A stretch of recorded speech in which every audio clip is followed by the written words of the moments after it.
It was one of those rare early shift endings for Officer Daniel Hayes. After a grueling overnight patrol in the quiet suburbs outside Chicago, the call came. Wrap up and head home.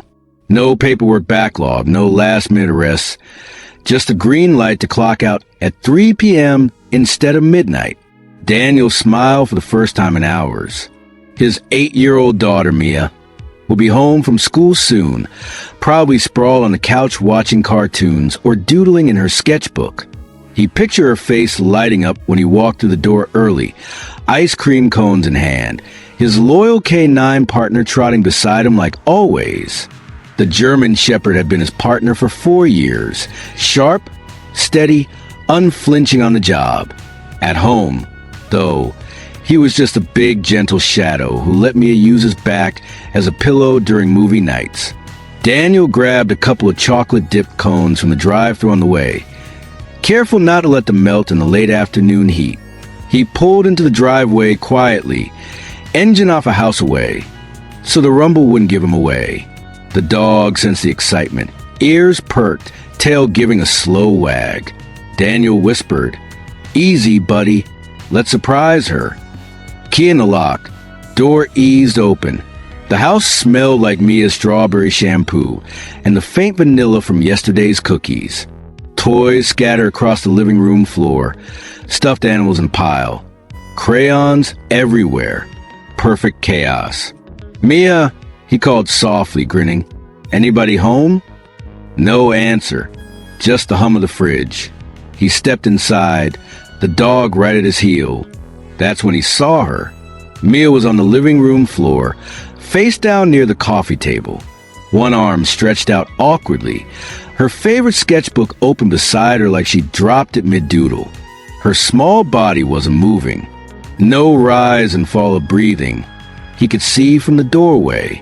The ice cream cone slipped from Daniel's hand, splattering across the hardwood. "Mia!" He dropped to his knees beside her in one motion. She was pale, lips tinged blue, eyes half open but unfocused. A wrapper from a peanut butter granola bar lay crumpled nearby. Something she grabbed after school. Something she shouldn't have touched. Severe allergy. The one they caught last year after a tiny exposure at a birthday party. The EpiPen was in the kitchen drawer, but she looked like she was already slipping away. The dog let out a single sharp bark. Urgent, not aggressive. Then another. He circled Mia once, nose inches from her face, then bolted toward the front door, barking louder, paws scratching at the wood as if demanding help from the world outside. Daniel's hands shook as he checked her pulse. Weak, fading. His world narrowed to one terrifying thought. He might be too late. But the dog wasn't done. He kept barking, deep, insistent, loud enough to carry down the street. Neighbors would hear. Someone would come. Daniel scooped Mia into his arms, her head lolling against his shoulder. "Hang on, baby. Daddy's here." He ran for the door, the dog leading the way, still barking like his life depended on it too. Daniel burst out the front door with Mia limp in his arms. The dog's barks echoed down the quiet street, sharp, rhythmic, the kind of alert that made people stop mowing lawns or pause mid-conversation. Mrs. Carter from next door was already on her porch, phone in hand. "Daniel? What's wrong?" "Allergic reaction, peanuts. She's not breathing right. Call 911. She dialed instantly while Daniel laid me on the grass, tilting her head back, checking her airway. No swelling in the throat yet, but her chest barely moved. He started rescue breaths, gentle, controlled, the training kicking in even as panic clawed at his gut. The dog paced beside them, whining low, eyes locked on Mia. Every few seconds he'd nudge her hand with his nose, as if willing her to respond. Sirens wailed in the distance, faster than Daniel expected. The neighborhood had heard the dog's relentless barking. Someone must have flagged down the ambulance early. Paramedics arrived in under 4 minutes. They took over, oxygen mask on Mia's face, epinephrine shot administered in her thigh. Daniel stood back, helpless, one hand on the dog's scruff to keep him steady. The dog didn't growl or pull away. He just watched, muscles tense, ready. In the ambulance, Daniel climbed in beside her. The dog tried to follow, but the paramedic gently blocked him. "Sorry, sir, he can't ride." "He's trained," Daniel said, voice cracking. "He's her protector, too." The paramedic hesitated, then nodded. "Bring him, but he stays at your feet." The dog jumped in without hesitation, curling up near Mia's stretcher, head resting near her hand. At the R, doctor swarmed. IVs, monitors, more epinephrine. Daniel paced the hallway, uniform still on, badge glinting under fluorescent lights. The dog sat at his side, alert, refusing to lie down. A doctor emerged after what felt like hours, but was only 20 minutes. "She's stable. It was anaphylaxis, severe, but we caught it in time." Another few minutes. It could have been different. Daniel's knees buckled. He sank into a chair, head in hands. The dog pressed against his leg, a solid, warm weight. "How?" Daniel whispered. "How did you know so fast?" The doctor glanced at the dog. "Animals sense the stress before we do. Changes in breathing, pheromones, heart rate. Your partner here probably picked it up the second it started." Daniel looked down. The dog's eyes met his, calm, knowing. No hero pose, just quiet certainty. They let Daniel and the dog into the room. Once Mia was settled, she was awake, groggy, oxygen mask still on. When she saw them, her eyes widened. "Daddy?" Her voice was tiny. "I'm here, sweetheart." He took her hand.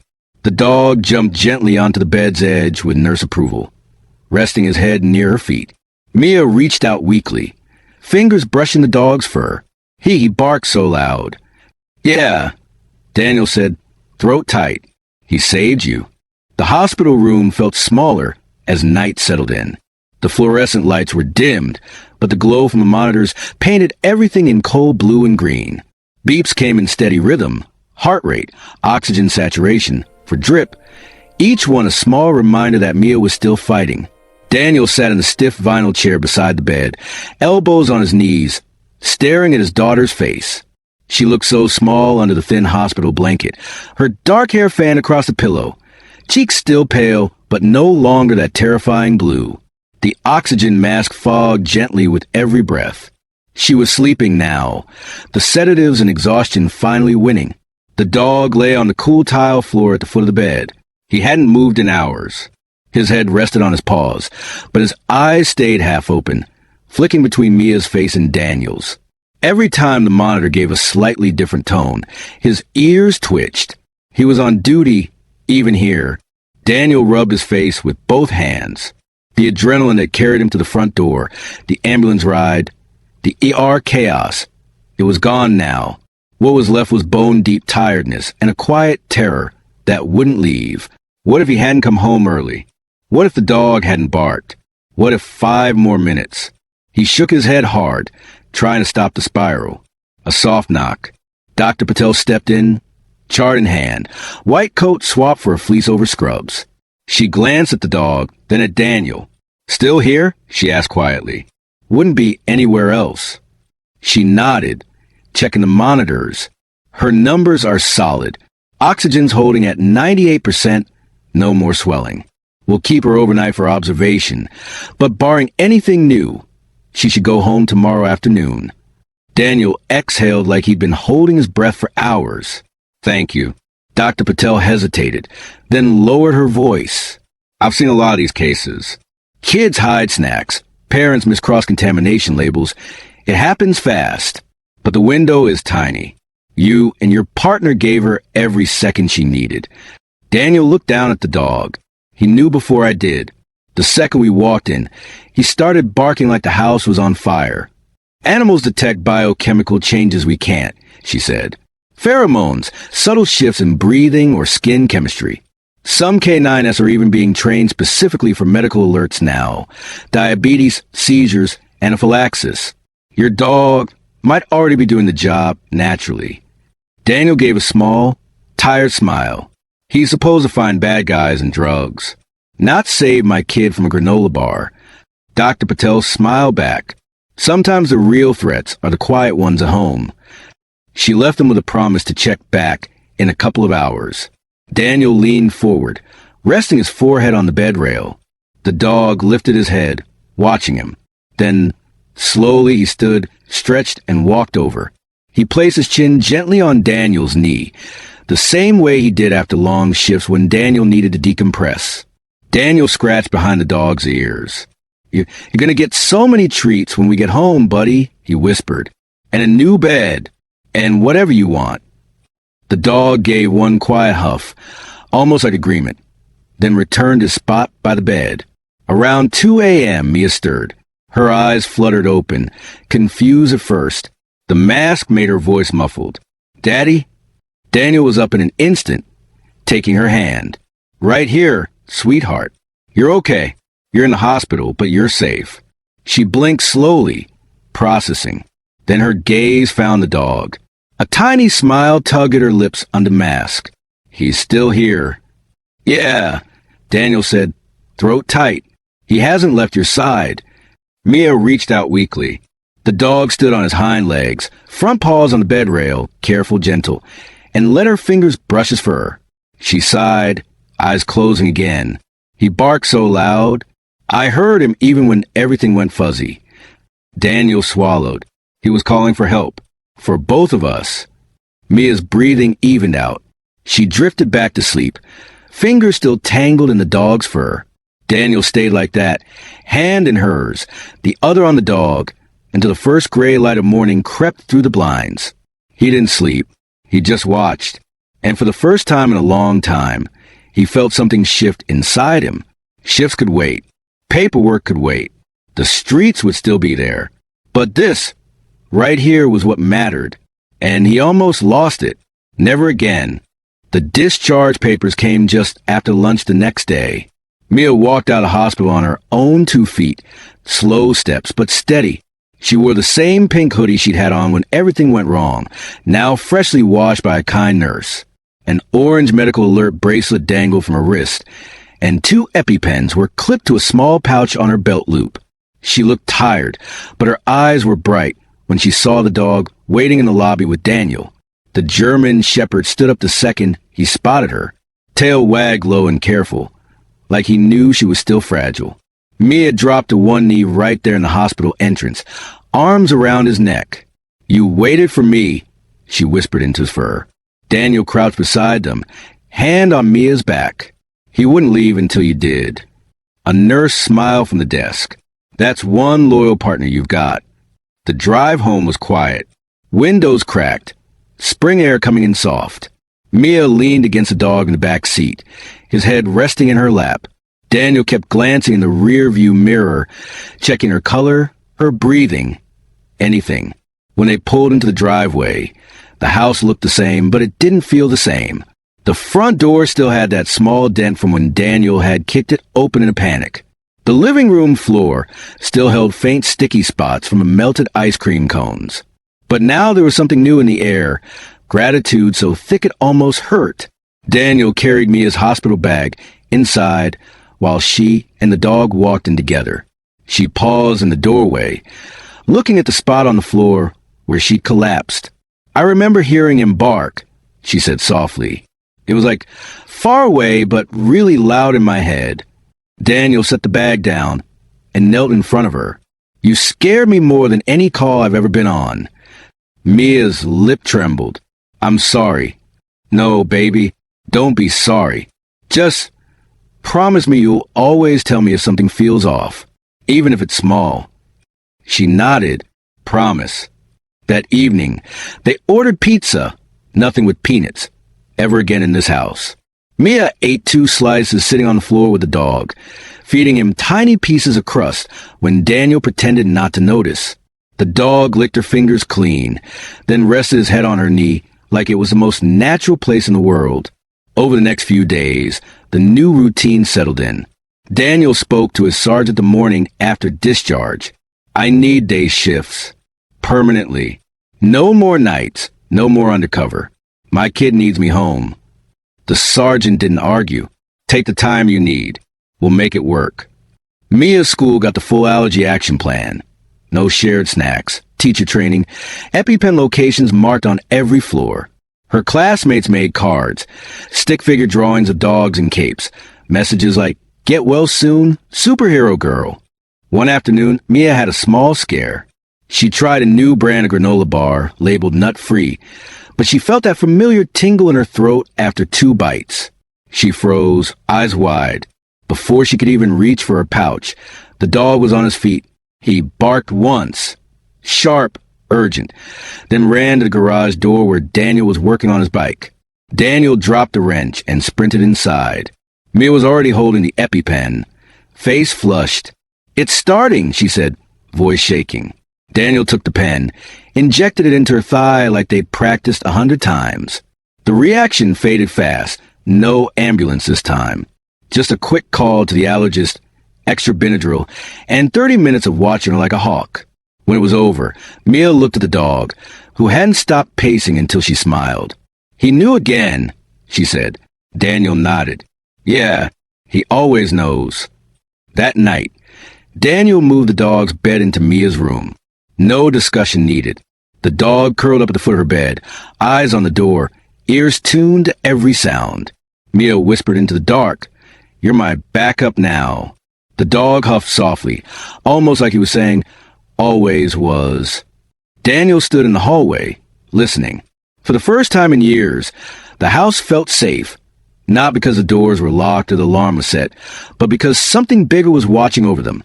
Months slipped by like pages in one of Mia's sketchbooks. Spring turned to summer, then back to the crisp feel of fall. The scar from that day faded, not gone, but softer. Mia's drawings filled the fridge. The dog wearing a police badge, the dog with a superhero cape, the dog sitting beside her hospital bed like a guardian. One picture she was especially proud of, a simple crayon scene of the 3 of them walking home together, sun shining, tails and hands swinging. She titled it in wobbly letters, "My real hero came home early." Daniel framed it, hung it right above the light switch in the kitchen, so everyone saw it first thing in the morning. The department gave the dog an unofficial award at the end-of-year ceremony. No fancy medal, just a custom collar tag engraved with "Lifesaver," off-duty. The guys clapped when Daniel brought him up on stage. The dog sat tall, ears forward, like he understood every word. At home, things were different in the best way. Daniel worked days now. He picked me up from school most afternoons, the dog riding shotgun with his head out the window. They'd stop for ice cream, always check ingredients twice, then head home to homework, dinner, and walks around the block. Mia carried her EpiPens religiously. She even taught her best friend how to use one just in case. The fear was still there, little shadows that popped up when she smelled something unfamiliar, but it didn't control her anymore. The dog had become more than a K9 partner. He was family. He slept in Mia's room every night, on stormy evenings when thunder rolled in. He'd climb onto her bed and let her bury her face in his fur until the noise passed. When she had nightmares about collapsing again, he'd nudge her awake with a cold nose, tail thumping softly until she calmed. One quiet Saturday evening in October, Daniel stood in the doorway of Mia's room, watching. Mia was propped up in bed with a book open on her lap, reading aloud to the dog like he was her favorite audience. The dog lay beside her, head on her pillow, eyes half closed in contentment. Golden lamplight spilled across them both. And then the brave dog saved the day, just like always, Mia read, voice soft. She closed the book and scratched behind his ears. "You're better than any story, you know that?" The dog gave a low, contented rumble. Daniel felt his throat tighten. He leaned against the frame, arms crossed, just taking it in. This was what he almost lost. Not just a daughter, not just a partner. A whole life, a whole future. He stepped inside quietly. Mia looked up and smiled. "Dad, come listen. I'm telling him about the time we went to the lake." Daniel sat on the edge of the bed. The dog shifted so his head rested across both their laps. Mia kept talking about summer swims, about chasing fireflies, about promises to never eat anything without checking. Daniel listened, nodding, laughing in the right places. When she finished, she looked between them. "We're a team now, right? All 3 of us." Daniel reached over and ruffled the dog's fur. "Yeah, a team." Mia yawned, eyes heavy. Good. Because I'm not letting either of you go anywhere. Daniel kissed her forehead. We're not going anywhere. He turned off the lamp, left the door cracked. The dog stayed right where he was, warm, watchful, home. In the hallway, Daniel paused, hand on the wall. A surprise homecoming had turned into the scariest day of his life. But it also turned into the moment everything changed for the better. Because sometimes the biggest rescues don't happen on the streets. They happen right where you live. And the heroes? They don't always wear badges. Sometimes they just have 4 paws, fur that smells like loyalty, and a bark that says, I've got you. If this story moved you, smash that like button, subscribe to Dog Stories, and drop your own pup hero moment in the comments below. We read every single one. Thanks for watching, where every tale tells a story of love, loyalty, and second chances. See you in the next one. Dog Red Heart.